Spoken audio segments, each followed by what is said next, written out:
Welcome back to the Senior Network. Jim, I wanted to talk to you a little bit, if I can, about, I know your funeral home's fairly new to the area, the planning process with a family. Give us a little idea of how that takes place. Well, it can happen two ways. Basically, someone can call me in advance and say, you know, we're thinking about doing something and we'd like to come in, make some arrangements, see what our options are, see what the cost is, see what the paperwork involves. And that can be whenever someone's faltering towards the end of life, or it can be they could just be very healthy and they just want to make sure they go ahead and take care of things. Right. Or it could be after death has occurred. And basically the same thing happens. I ask the same questions. We plan out the same exact services that someone wants. And really what people need to know, they just need to know the vital statistics, or what I need to know. Right. Mother's maiden name, parents' names, person's place of birth, stuff like that a lot of people will know, but sometimes, especially that's mother's maiden name, that stumps them. So that's really their choices. And I advise people to give me a call first and kind of ask what they need, but I don't push anybody to want to come in and, you know, nobody wants to use my business. Right. You know, nobody wants to call me. It's like hospice, you know, nobody wants to call you. And so I kind of just keep it low key. But it goes back to earlier on the prior show with Jay Mullinax, we're talking about the planning process and not being afraid of what we talked about, these estate planning and wills and hospice. And I mean, it's inevitable. All of this is going to come about at some point in our lives. And I know from being in the business 12 years that the families that do think about these things and try to be proactive and plan ahead of time, it goes so much easier for everyone involved. It does. It does. And one of the things that I also tell people is, and I've said this before, is write it down. Tell somebody what you're up to. Tell anybody what your plans are. Tell your kids especially. But don't be don't be afraid to really step outside the box. Older people tend to not want to be a burden, and they don't want to do it. They might want the fancy funeral, but they would never tell anybody that. And I'm not saying it has to be expensive, but maybe it means putting out a special picture at the service or the church, or maybe it means a certain type of flower or something like that, or an urn or a casket. It doesn't have to be fancy or expensive, and I'm not a big proponent of expense. But it's nice, I think, if people are able to customize a little bit and personalize some things, just to give it a little bit of, my mother, when she passed away, she was a music teacher, and she spent almost her adult life taking care of and teaching special needs people from 16 to 80. They had a concert, they had a choir, and they did things like national anthems or Easter cantatas. And at her funeral, they showed up to sing. And it was the most amazing, it was just beautiful. Well, the magic moments, I had lost a parent recently, and what I was amazed by is they were, and I don't know what it's called, but they actually went through in all the photo albums. We picked out, you know, different parts of their life all the way through, and then they created this wonderful video of it that played, and I just watched everybody that came through at the celebration of life and through that experience. They just loved being able to see that. And you can make copies of that, DVDs, and give out to people.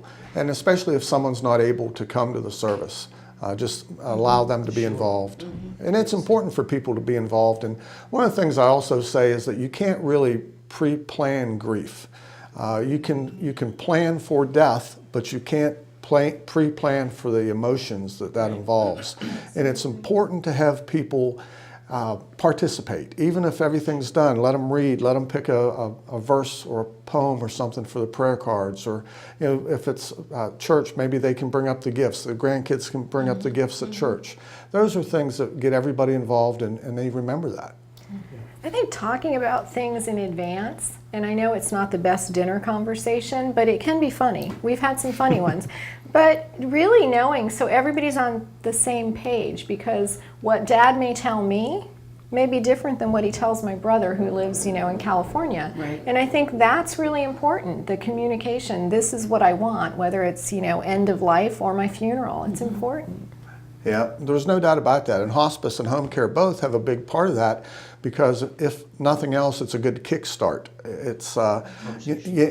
They know that it goes 1, 2, 3. Maybe it's home care, hospice, funeral home, and they know in their mind that it's a progression, and that there are certain steps, and a lot of times it gives them a little bit of incentive to do it. Well, now, Jim, you find, obviously here in this area we have a lot of retirees, and their children are nowhere even close. Most of them are far away. Are you finding that the children are reaching out to you at all, trying to be proactive and plan things, or is it more just... No, you're right. It does do that, but you know, it's one of those things. There's an event usually.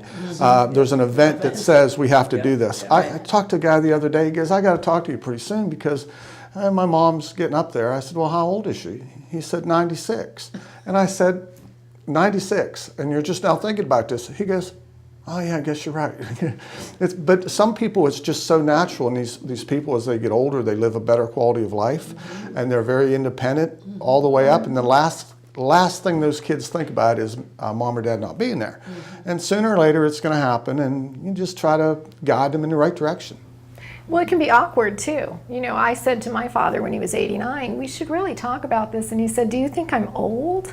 I said, "No, I just want you to know what I want if something happens to me."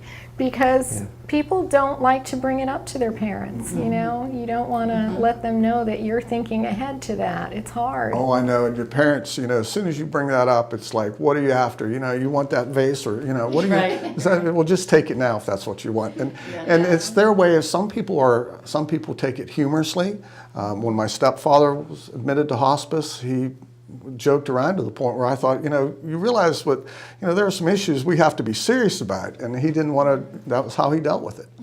And some people are a lot more somber, but everybody knows, it's just, Hilton Head has a very, very, very high level of intelligent people. And here on the island, you have people that are very educated, they're successful business people, and you can't pull the wool over these people's eyes. And you want to be honest and open, and you all do the same thing. And the kids are the same way. They know, they grew up with people like that are very smart. And you just, you know, you just want to help people towards the end. You don't want to force them. You just kind of want to guide them in the direction they want to go, lead them if they need led, and help them if they need help. Well, Jim, Talk we're glad about to it have you. before it gets too... Oh yeah, it makes it easier for everybody. before they get too sick. Well, we're glad to have you, Jim, in the community. Thank you. And I want to thank all of you folks for joining us for having today. us. Thank all of you for joining us here on the Senior Network, where senior care experts come together. See you next time.